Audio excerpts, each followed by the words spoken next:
प्रिय श्रद्धालुओं, जय श्री कृष्णा, जय श्री राम, जय श्री राधे राधे, जय श्री महाकाल। इस प्रवचन में आपको श्रवण कराएंगे। अग्निदेव कहते हैं स्वाहा बहन प्रिया, बहन जाया, संतोष कारिणी, शक्ति क्रिया, कालदात्री, परिपाक करी, ध्रुवा गति, नरदायका, दहन क्षमा, संसार सार रूपा, घोर संसार तारिणी, देव जीवन रूपा और देव पोषण कारिणी। ये 16 नाम भगवती स्वाहा के हैं। इसे पढ़ने वाला पुण्यात्मा पुरुष इस लोक और परलोक में भी संपूर्ण सिद्धियों को प्राप्त कर लेता है। उसका कोई भी शुभ कार्य अधूरा नहीं रह सकता। इस 16 नाम के प्रभाव से अपुत्री पुत्रवान तथा भार्याहीन व्यक्ति प्रिय भार्या संपन्न हो जाता है।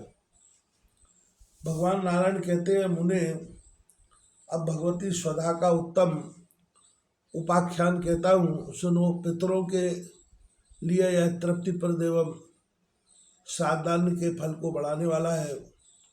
जगत सृष्टा ब्रह्मा ने सृष्टि के आरंभ में 7 पितरों का पूजन किया। 4 तो मूर्तिमान थे और 3 तेज स्वरूप। उन 7 सुखरूपी मनोहर पितरों को देखकर उनके भोजन के लिए श्राद्ध तर्पण पूर्वक दिया हुआ पदार्थ निश्चित किया। स्नान, तर्पण, श्राद्ध, देव पूजन तथा प्रतिदिन त्रिकाल संध्या यह विप्रों का परम कर्तव्य है। यह बात श्रुति में प्रसिद्ध है। जो विप्र नित्य त्रिकाल संध्या, श्राद्ध, तर्पण, बलि और वेद ध्वनि नहीं करता, उसे अजगर सर्प के समान समझना चाहिए। नारद, देवी की सेवा से वंचित तथा भगवान का बिना भोग लगाए खाने वाला व्यक्ति जीवन पर्यंत अपवित्र रहता है। उसे कोई भी शुभ कार्य करने का अधिकार नहीं है।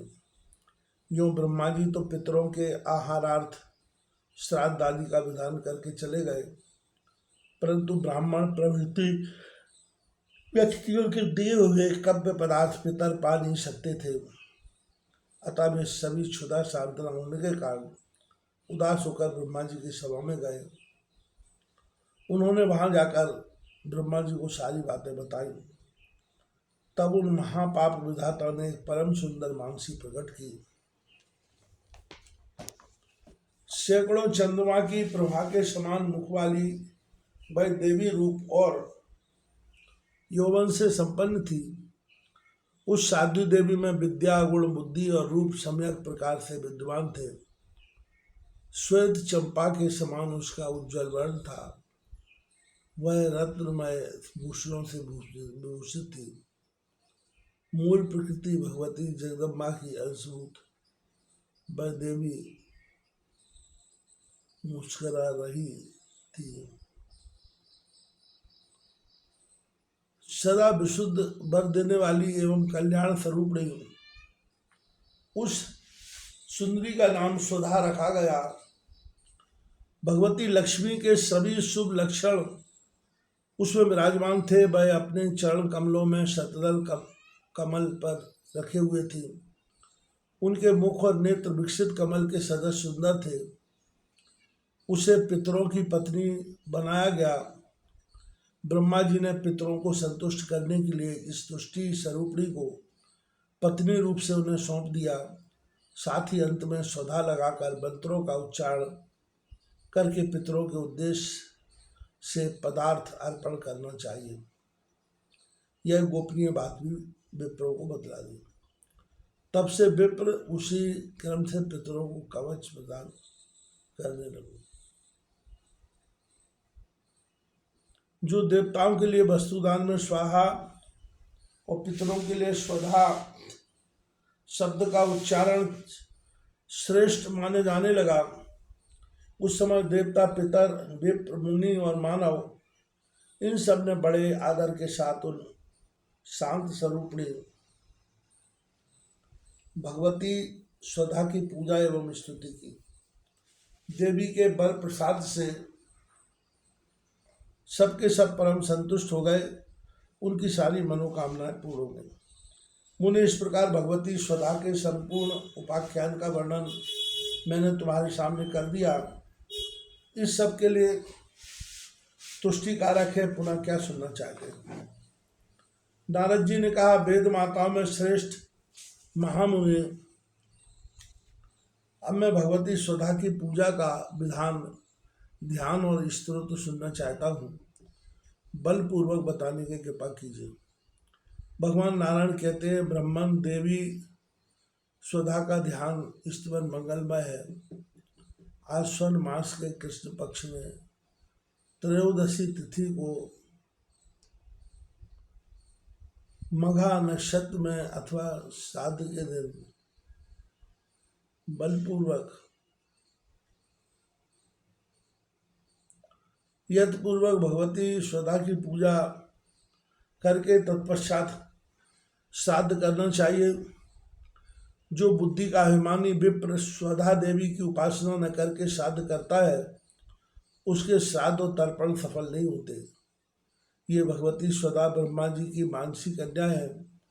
ये सदा तरुणावस्था से संपन्न रहती है। पितर सदा इनकी पूजा करते हैं। उन्हीं की कृपा से दूसरे श्राद्धों का फल मिलना है। ऐसे गुण देवी की मैं वंदना उपासना करता हूँ।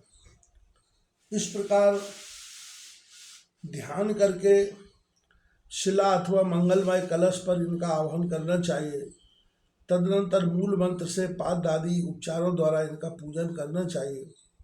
महामुने, ओम ह्रीं श्रीं क्लीं स्वधा देव्यै स्वाहा, इस मंत्र का उच्चारण करके विप्र की पूजा स्तुति और इन्हें प्रणाम करें।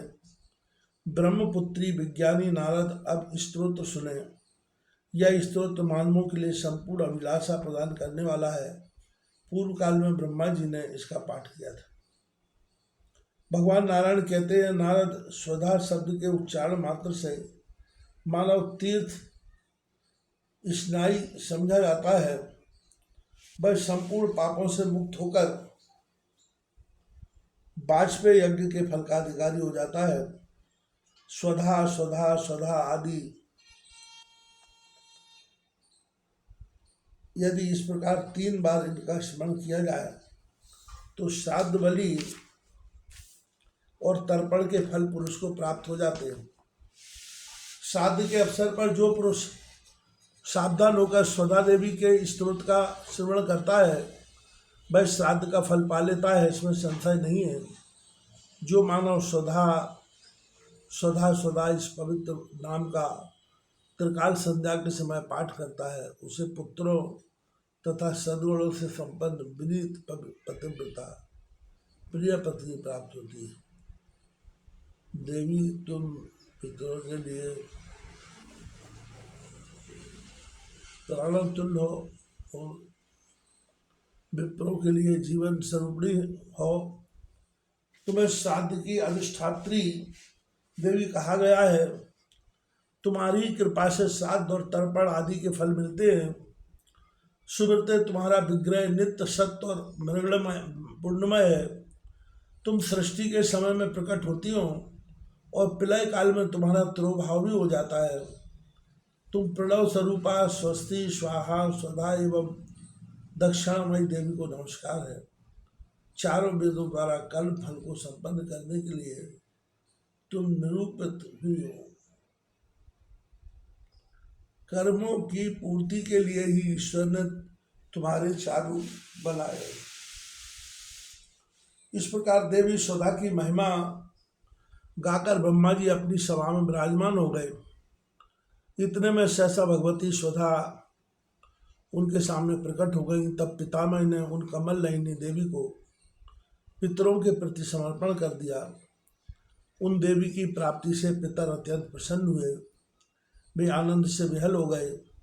यही भगवती स्वधा का पुनीत स्तोत्र है। जो पुरुष समाय चित्त से इस स्तोत्र का श्रवण करता है, उसने मानो संपूर्ण तीर्थों में स्नान कर लिया।